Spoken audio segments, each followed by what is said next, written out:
Halo semuanya, saya Syamsat Matua dengan NIM 03021282530047. Pada kesempatan kali ini saya akan membahas esai yang telah saya buat dengan judul Penggunaan bahasa singkat mengabaikan aturan berbahasa Indonesia yang baik.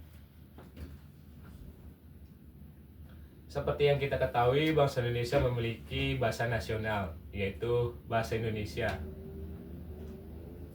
yang dimana bangsa Indonesia meresmikan bahasa Indonesia itu pada tahun 1945, tepatnya pada tanggal 18 Agustus.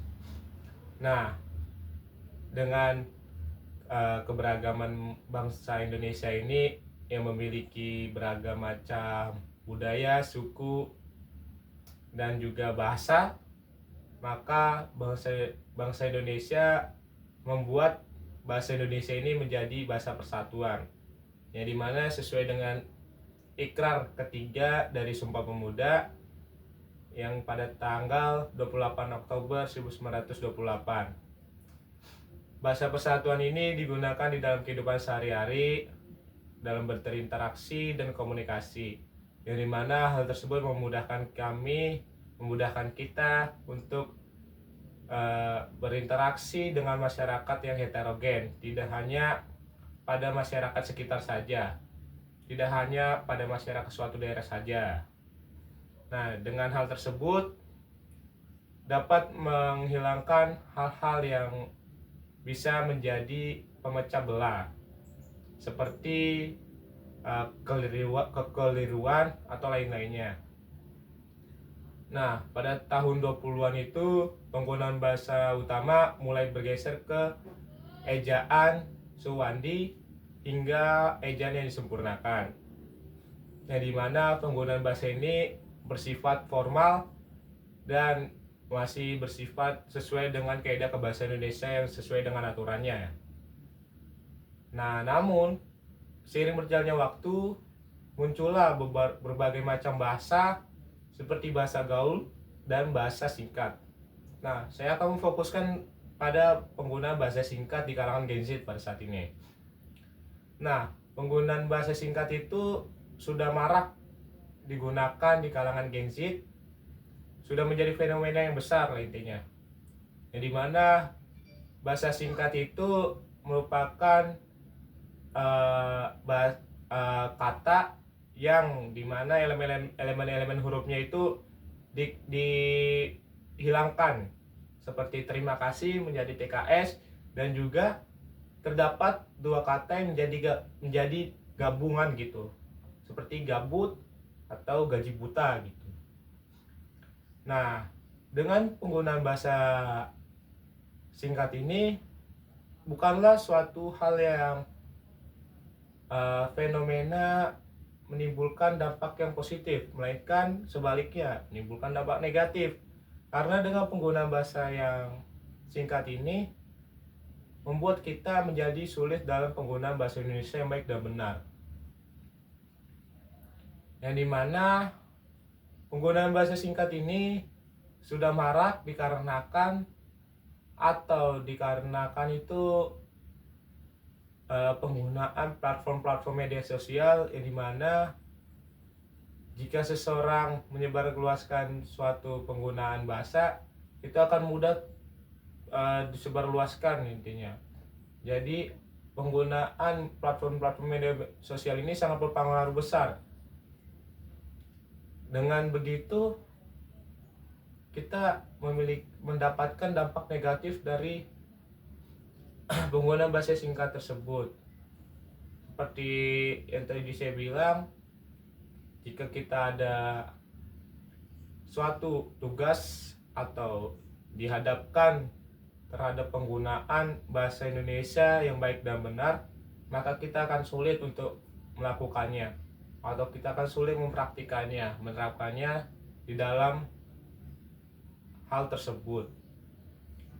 Dan juga apabila kita ingin menulis sebuah karya ilmiah, yang dimana karya ilmiah itu sudah pasti menggunakan kaidah kebahasaan Indonesia yang baik dan benar, nah kita akan juga kesulitan dalam menggunakannya. Hal tersebut juga membuat identitas bangsa Indonesia menjadi hilang. Ya, sebagaimana yang kita ketahui, bahasa Indonesia adalah salah satu identitas bangsa negara lah. Dan juga terdapat juga cara-cara untuk mencegah atau menanggulangi serta menguatkan penggunaan bahasa Indonesia, di mana kita bisa mendapatkan dari dua faktor, yaitu faktor eksternal dan juga faktor internal.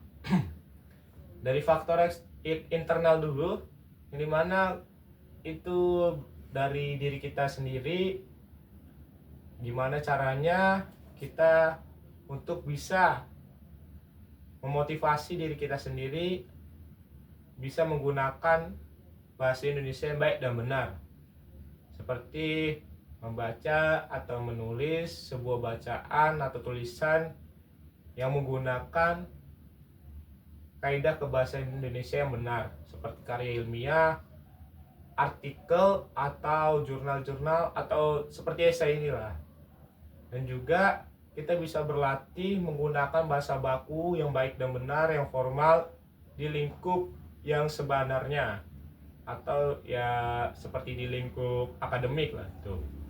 Nah, untuk faktor eksternal juga tidak ketinggalan penting, di mana hal tersebut juga sangat berpengaruh besar terhadap penggunaan bahasa Indonesia yang kita miliki.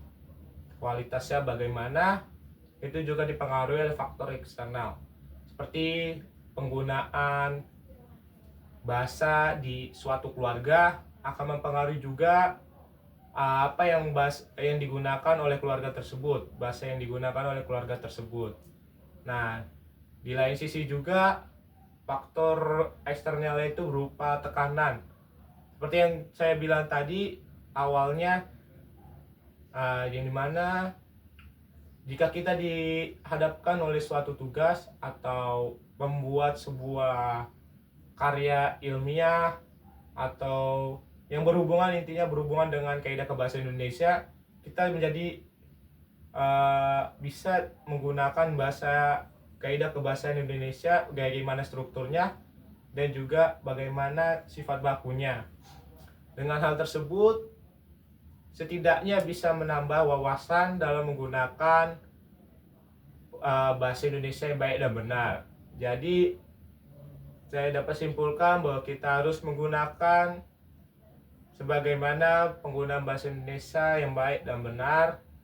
Kita harus bisa mencegah kehilangannya identitas negara kita, bahasa Indonesia.